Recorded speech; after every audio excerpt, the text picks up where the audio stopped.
sort of that difference between the first and the second film. In the second film, it kind of departs from realism a lot more. Um, was it something you always intended to do? To just sort of, you know, you had an idea to use these devices and decided that, like later on in production, that would work better? How did that come about? Yeah, it's in a very roundabout way. So it started as a very different film where I thought it was going to be a much more standard musical. I thought there would just be music and dancing throughout.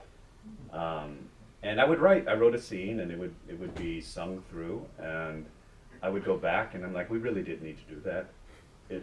I could have just written a straightforward scene. It would have taken half the time. We would have made the same emotional distance, and so it's very unsatisfying using those tools in that way. And so I thought, okay, I got it wrong. It'll just be another project where I'll do that. And I liked how when I got to the tourists and the tech workers, they were these outside forces that were kind of tearing the town, the fabric of the town. And so it was nice that they kind of tore at the fabric of realism of the first film. Um, and to, and it's also, I mentioned before, a Brechtian kind of device. That when you're facing, I think the basic idea behind some of Brecht's sort of departures from realism is that if you just show realism on its own, you reinforce. It's very conservative. It's a very conservative style because you reinforce the forces at play in a society, and that you must depart from it to actually reveal and sort of fight them. And I don't know that I was thinking that explicitly about it, but there was a power, I thought, in using these departures. And again, like I mentioned before, there's something about part two that just feels like contemporary life. And I think that using these things that a lot of contemporary life does not feel very realistic sometimes. And so these styles seem to help recreate that feeling. I mean, there's more of it seems to me of a sense of collision and cacophony in the second part than the Yeah. first part. Yeah, Which and consequently less of a sense of a, let's say, visible storyline for that reason too. Um, One thing though that also interests me is that these both films have subtitles, although they're not on the screen. But they're when I've seen accounts of it, there's something like gold isn't part of the subtitle in the Oh book. yeah. So what are the two subtitles and Yes, so part one, the subtitle is For the Sake of Gold, and part two, the subtitle is Walk with Me a While. okay. Yeah. So that's walk with. I mean, because that actually is matches up quite directly to things that people say and do. Um, Yeah, but when there's a trick around um, these departures, I think that you also have to have structures around them so that they work, or there's cracks in part one that kind of prepare you for part two. And it also, I see the Sandra character as kind of a Cassandra character for me. She sees it all coming. She starts singing before anyone else does. And we usually see a Cassandra character as somebody frightening that we dismiss them for that reason. I think we can also easily dismiss people because we laugh them off. And truth coming in is a very convenient thing because Hollywood ruins everything, so I can start cracking things apart there too. Yeah, so I think that it wasn't enough for me that you just, okay, when we use these things that are departures, it's how exactly do we get there? And I think for me, that's also why I knew we needed two films. isn't there a moment in the first part when everybody freezes suddenly at the end of a sequence? I'm trying to remember. That's in part two.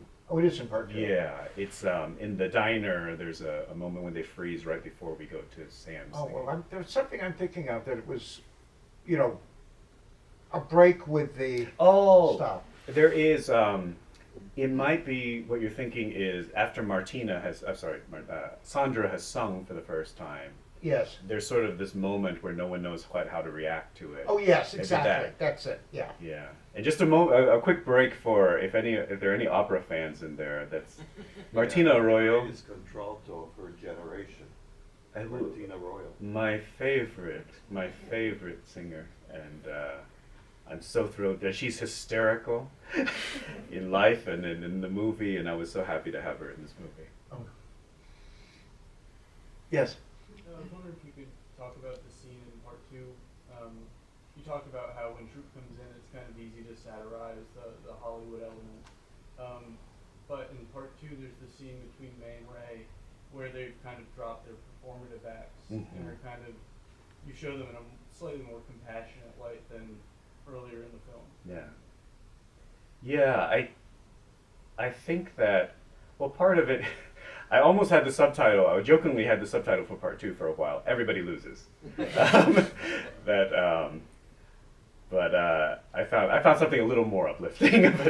But yeah, it is that, I think also there's a danger to how you look at May Ray in that, in like a lot of racial elements, you have a mix of things at play, some of which are quite dangerous forces. You know, you can say no to them because they're not interested in the community of here, or you can say no to them because they're this country, this foreigner.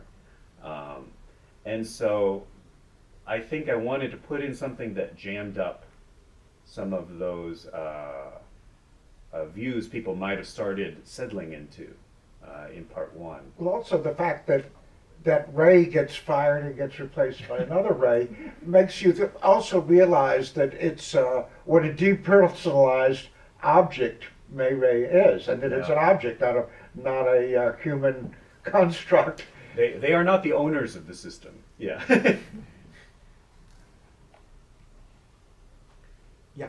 I have another casting question to ask Nana Visitor, who was Elsa, the translator's son. Yeah. I was always very impressed with her as the Bajoran security officer, Star Trek Deep Space Nine.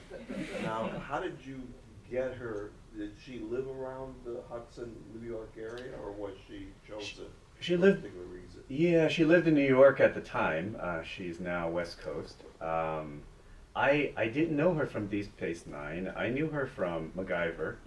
She was in a couple episodes of MacGyver. She did a lot of TV at one point of her life. But a producer of mine had worked with her before, and we were looking for candidates. There were about 100 roles, and we tried to take as many off the table as we could at the beginning, so that we didn't have to cast 100 roles. But so I didn't know much of her work before, and I started studying it, and I was deeply, deeply impressed. And you are also, she and Glynis O'Connor are just the kindest souls you can imagine. Every day that I was looking at them on set and talking to them on set was just pure pleasure. Glynis O'Connor is the one who plays Jan, right? Yes. Yeah. And yeah, I'm disappointed that she doesn't come back in the second part because I wanted to see more of her. Some people are very furious that she doesn't come back, that Simon doesn't come back. Right, and also why? Yeah, it's and understanding why he leaves too, Simon. Yeah, I think I worked with kids before, and I wanted to sort of portray this element I saw a lot in their lives, which is that they change very fast, and they sometimes make decisions on their own without ever explaining to you what's going on in their head, and I thought that made a lot of sense. I must say that one of my favorite scenes, because I'm a journalist, is the scene of the journalistic training she gives her intern. I think it's really terrific. It's something. If I were teaching a course in journalism, I would have to show this scene. Randomly, I'm remembering there's every screening is different lines that get a laugh. There's one line that is one of my favorites that never gets a laugh, except today, which is memory can be bad poetry. Well, it's interesting too that the whole issue of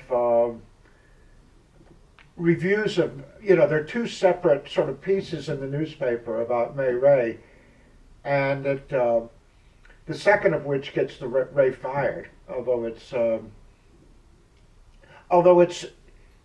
you don't see, in other words, the actual working out in terms of how that happens. But presumably, if he gets a bad, but then there's also the bad notice that Sir Walter gets, which leads. So I'm kind of curious about that. That leads me to ask you, what what you think of criticism and what role it should have in relationship to.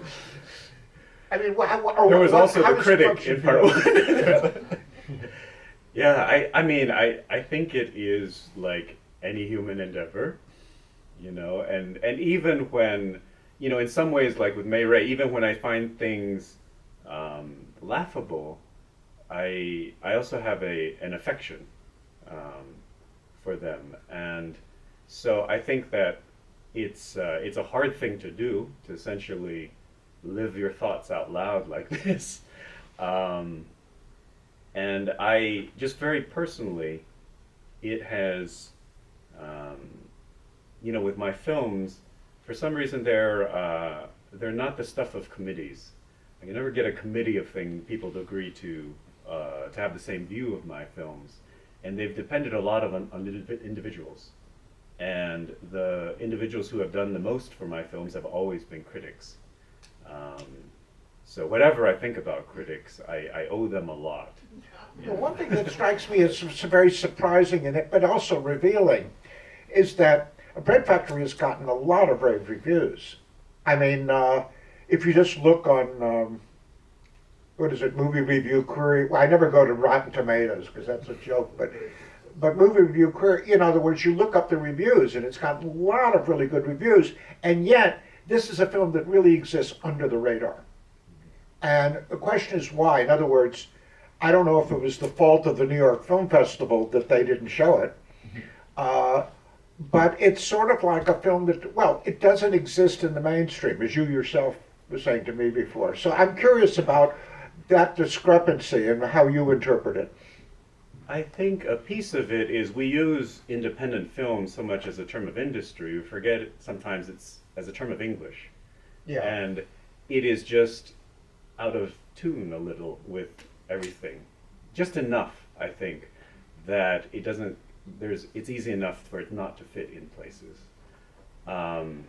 I thought that, you know, the obscurity is quite an accomplishment. I feel for having done this for a decade and gotten a lot of good notices along the way. I don't know how I managed to pull that off. There's a Russian writer who I quote at times in the film, who had a very funny line. He had the worst luck. He got this close to being published many times in his life. Then his publisher would go bankrupt. Then a war would break out, and he would say, you know, I'm at odds with the present, but eternity loves me. Well, and of course there are many